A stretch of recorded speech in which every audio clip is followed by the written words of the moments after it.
سلام، من سهیلا سعیدنیا هستم، دانشجوی دکتری روانشناسی تربیتی دانشگاه شیراز. به آکادمی سو خوش آمدید. من تو این سری ویدیوها میخوام باهاتون در خصوص آمار و آموزش اون به بچه‌های گروه علوم انسانی صحبت کنم. اما اولین سوال و مهمترین سوالی که شما قبل از هر آموزشی باید بهش فکر کنید و پاسخی رو براش آماده کنید اینه که آمار چیه؟ و اصلا آمار به چه درد میخوره؟ چرا ما باید بچه‌های علوم انسانی آمار بخونیم؟ چرا ما باید ریاضی بخونیم؟ ما اصلا اومدیم رشته روانشناسی، مدیریت و همه رشته‌های علوم انسانی که اصلا آمار نخونیم. اما جواب این سوال بسیار جواب علمی هست. آمار یعنی Statistics Science یک علمه که به پردازش و تفسیر و توصیف داده ها می پردازه. اما چرا من تصمیم گرفتم آمار رو آموزش بدم؟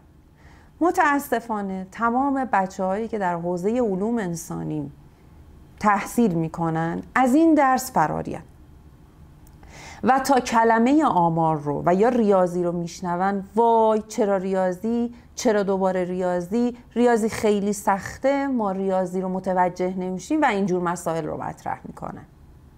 اما به قول یکی از اساتید، اگر شما یک درسی رو یاد گرفتی و تونستی به کسی اون رو به گونه آموزش بدی که مثل مادر بزرگت هم بتونه اون رو یاد بگیره، اون وقته که اون رو خوب آموزش دادید.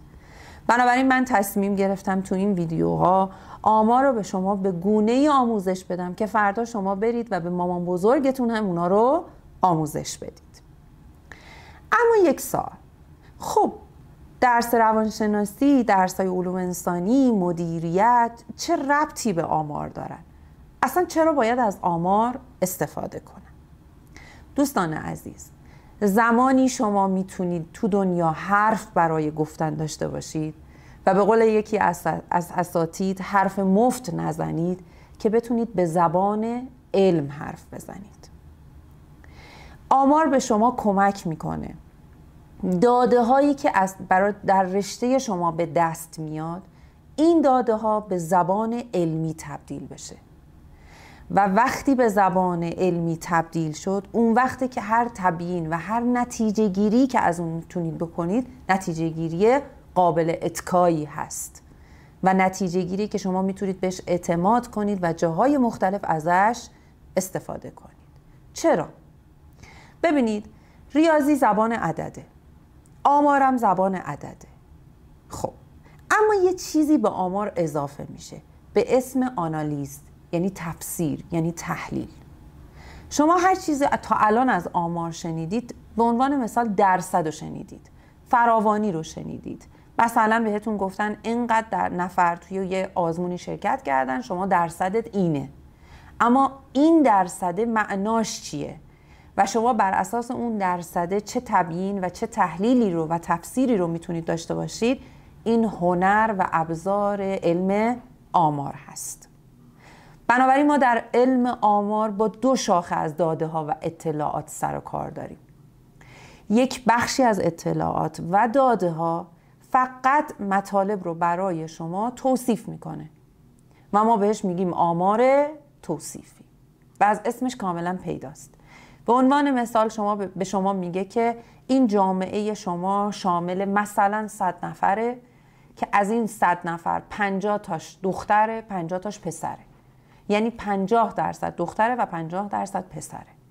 یا مثلا به شما میگه که نمره هوش افراد شرکت کننده در این آزمون 30 بوده. این که این 30 چه معنایی داره و در چه سطحی از نمرات هوش قرار میگیره میره سراغ آمار استنباطی. بنابراین آمار توصیفی همونطور که از اسمش پیداست فقط دیسکرایب میکنه دیتاها رو برای ما. یعنی به عنوان مثال میگه شرکت کنندگان شما اینقدرش زنه، اینقدرش مرده و در شروع مقاله ها اون بخش نتایج رو وقتی میخواد نشون بده یا در فصل 4 پایان نامه ها که دیتاها رو میخواد نشون بده از اطلاعات آمار توصیفی استفاده میکنه. حالا این اطلاعات آمار توصیفی زیر مجموعه هایی دارن که انشالله در ویدیوهای بعدی که به آموزش این بخش میپردازیم براتون توضیح میدم. اما بخش دوم آمار استنباطی هست. یعنی آنالیز میکنه داده ها رو براتون. داده هایی که دیگه ساده نمیشه بهش نگاه کرد. داده هایی که اگر خوب تفسیر و تحلیل بشن میشه بهشون تکیه کرد و بر اساس اونها حتی پروژه های کاربردی طراحی کرد. به عنوان مثال اگر شما از یک روش آموزشی، از یک نرم افزار برای آموزش یه درسی استفاده کنید، حالا میخوای ببینید که آیا این روشی که شما استفاده کردی آیا روش خوبی بوده، باعث شده افراد تو اون درس رشدی رو داشته باشن یا نه، ابزار شما یا روش شما اینقدر مؤثر نبوده که در واقع تأثیری داشته باشه و رشدی اتفاق افتاده باشه. این کار آمار استنباطی براتون انجام میده. ببینید ممکنه من یک روشی رو برای شما استفاده کنم و به یه روشی درس آمار رو به شما بدم. نمره آمار شما قبل و بعد این هم با هم تفاوت داشته باشه. ولی آیا این تفاوتیه که من بتونم بهش تکیه کنم؟ یعنی بتونم نتیجه گیری کنم که روش من باعث شده که رشد شما و پیشرفت شما در درس آمار بیشتر باشه؟ به این راحتی ها نیست. بلکه آزمون‌های آماری، تفسیرها و تحلیل‌های آماری به شما اثبات میکنه و به شما نشون میده که روش شما مفید بوده یا نه. شانس و کاملا تصادف باعث شده نمرات افراد تو درس آمار افزایش پیدا کنه. این کار آمار استنباطی براتون انجام میده. اغلب پژوهش‌هایی که ما انجام میدیم در علوم انسانی مربوط به کیه؟ جامعه. یعنی کی؟ یعنی افراد تک تک افراد جامعه ما. به عنوان مثلا یه نفر میخواد ببینه من مثلا در مدیریت خدمتتون عرض میکنم. مثلا فرض کنید یه نفر مدیر یه مجموعه است. میخواد ببینه آیا کارمندهایی که تحصیلاتشون سطح بالاتره انعطاف پذیریشون در برابر تغییر بیشتره یا نه کارمندهایی که تو سطح پایین تحصیلاتن، کدومشون انعطاف پذیریشون بیشتره و مدیر میتونه از اونها برای پیشبرد راهبرداشون و اهدافشون استفاده کنه. این کارا آمار استنباطی برای شما انجام میده.